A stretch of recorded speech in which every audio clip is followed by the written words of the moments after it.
आपको पानी का जबरदस्त ध्यान रखना चाहिए क्योंकि ये 72% है और इसमें जबरदस्त याददाश्त है। जैसे ही ये नल में आता है, अगर आप उसे लेकर पी लें तो ये आपके सिस्टम में जहर की तरह काम करेगा।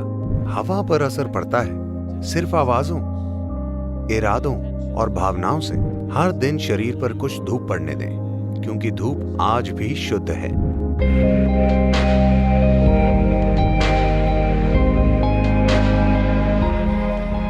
प्रणाम सद्गुरु। मैंने आपको कहते सुना है कि शरीर का 70% पानी है और अगर हम ऊर्जावान पानी पिएं तो हम शरीर और मन पर पकड़ बना सकते हैं। क्या ये हमारे द्वारा ली गई हवा और भोजन के मामले में भी सच है? क्योंकि शहरों में हमें प्रदूषित हवा में रहना पड़ता है और हमारी कंपनियों में एयर कंडीशन्ड कमरे होते हैं। तो क्या आप भूत शुद्धि प्रक्रिया को विस्तार से समझा सकते हैं? अगर आप अपनी कंपनी को कहें कि मैं एयर कंडीशनर के बिना काम करने के लिए तैयार हूं तो वो बहुत खुश होंगे। इससे उनका बहुत पैसा बचेगा, है ना? और ये आपके लिए कई तरीकों से अच्छा होगा, लेकिन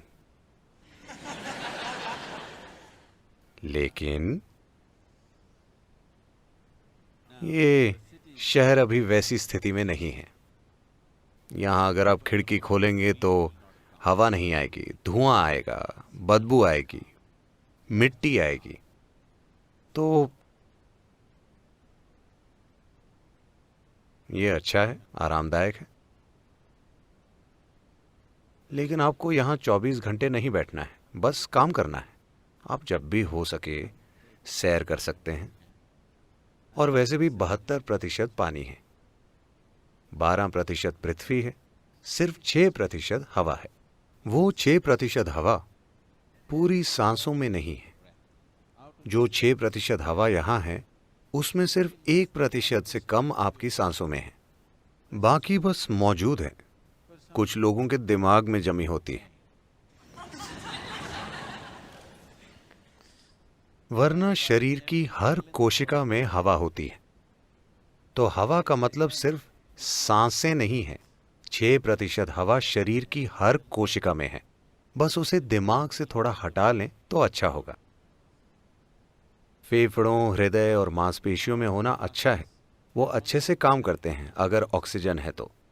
अगर ऑक्सीजन की कमी हो तो मांसपेशियां सख्त हो जाती क्योंकि इन्हें हवा की जरूरत है, वरना ये काम नहीं करेंगी। तो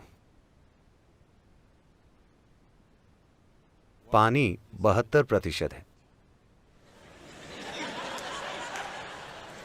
So maximum care should be taken about the water because it's 72%. इसीलिए सबसे ज्यादा ध्यान पानी का रखना चाहिए क्योंकि ये 72% है। अगर आप परीक्षा देने जाते हैं, मान लीजिए आप भौतिकी की परीक्षा देने जाते हैं, आपको पानी, पृथ्वी वगैरह पढ़ना है, लेकिन सिर्फ पानी के विषय के लिए 72 मार्क हैं, तो आप स्वाभाविक रूप से उसे पढ़ने के लिए ज्यादा समय देंगे, है ना? पानी को पढ़ेंगे, हाँ या ना? हवा सिर्फ 6% है। आप शायद ना पढ़ें क्योंकि आप 94 पाकर खुश हैं। पानी आपको पढ़ना चाहिए क्योंकि ये 72% है। आपको पानी का जबरदस्त ध्यान रखना चाहिए क्योंकि ये 72% है और इसमें जबरदस्त याददाश्त है। अगर मैं इसे खोलूं या बिना खोले भी अगर इससे कुछ कहूं तो ये याद रखता है। इस दिशा में कई प्रयोग हो चुके हैं।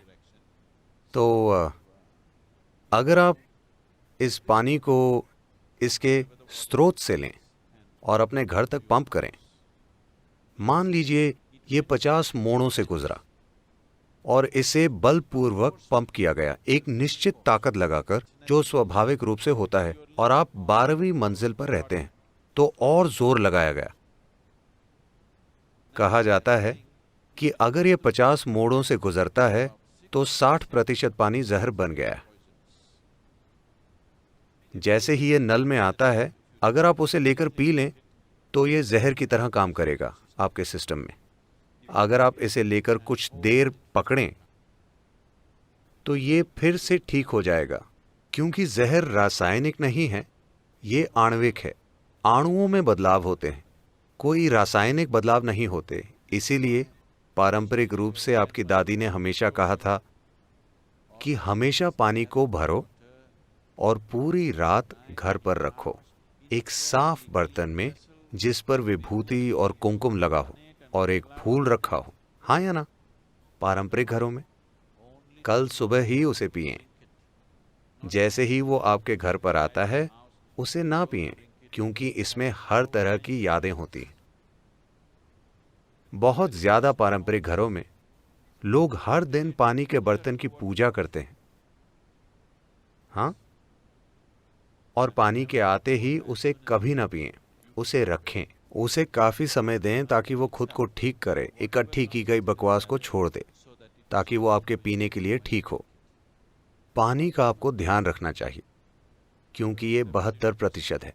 ये फर्स्ट क्लास है, पासिंग मार्क से ज्यादा। अगली चीज है भोजन, क्योंकि ये पृथ्वी है। 12%, ये भी काफी है ना?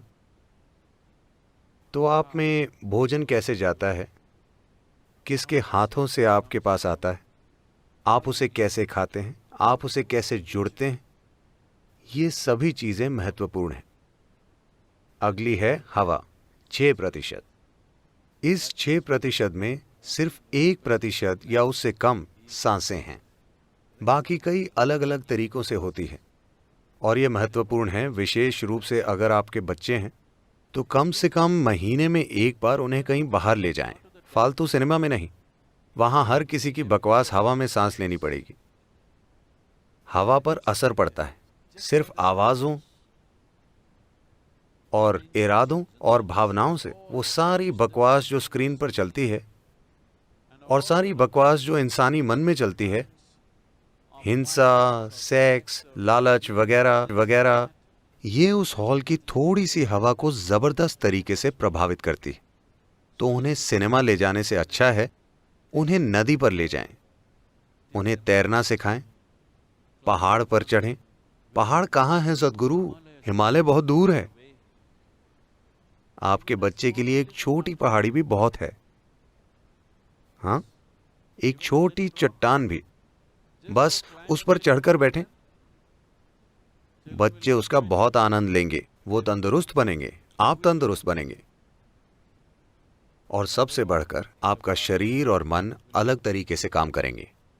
और इससे भी बढ़कर आप सृष्टा की सृष्टि से जुड़ेंगे, जो सबसे महत्वपूर्ण चीज है। उस बकवास से नहीं जो आपने बनाई है। हाँ, वो अभी आरामदायक है, पर वो सब कुछ नहीं है। तो रेस्टोरेंट जाने के बजाय, सिनेमा जाने के बजाय, ऐसी किसी और जगह जाने के बजाय कम से कम महीने में एक बार, इसमें कुछ खर्च नहीं होता। हाँ, कुछ खर्च नहीं होता। आप अपना भोजन वहां ले जा सकते हैं और वहां खा सकते हैं। वैसे भी आपको खाना है, आपको उस पर पैसा खर्चने की जरूरत नहीं है। इससे भी अच्छा होगा अगर आप बस और कार पर भी पैसे खर्च नहीं करना चाहते तो आप सभी साइकिल चलाएं। बस हैदराबाद से 3 या 5 किलोमीटर दूर एक पहाड़ पर बैठें, वहां पर समय बिताएं, सूरज को महसूस करें। ये बहुत जरूरी है, आपको कुछ धूप, हवा और अच्छा पानी मिले। Come back, you are doing Bhuta Shuddhi. ऐसा करके आप भूत शुद्धि कर रहे हैं, एक बहुत ही प्राकृतिक तरीके से। ये परम भूत शुद्धि नहीं है, लेकिन आप कुछ भूत शुद्धि कर रहे हैं। मैं यही कह रहा था, अगर आप भोजन, पानी का ध्यान रखें। हवा हमेशा आपके नियंत्रण में नहीं होती, क्योंकि आप शहर में रहते हैं। पानी और भोजन का आप ध्यान रख सकते हैं, और आपके अंदर किस तरह की अग्नि जलती है उसका भी आप ध्यान रख सकते हैं। धूप शुद्ध नहीं हुई है ना? रोज कुछ देर धूप में रहें प्लीज। हर दिन शरीर पर कुछ धूप पड़ने दें, क्योंकि धूप आज भी शुद्ध है ना? सौभाग्य से उसे कोई भी दूषित नहीं कर सकता। और आपके अंदर किस तरह की अग्नि जलती है? क्या यह लालच की अग्नि है, नफरत की अग्नि है, नाराजगी की अग्नि है, क्रोध की अग्नि है, प्रेम की अग्नि है, करुणा की अग्नि है? आपके भीतर कैसी अग्नि जलती है? आप उसका ध्यान रखिए, फिर आप अपनी भौतिक और मानसिक खुशहाली की चिंता मत कीजिए।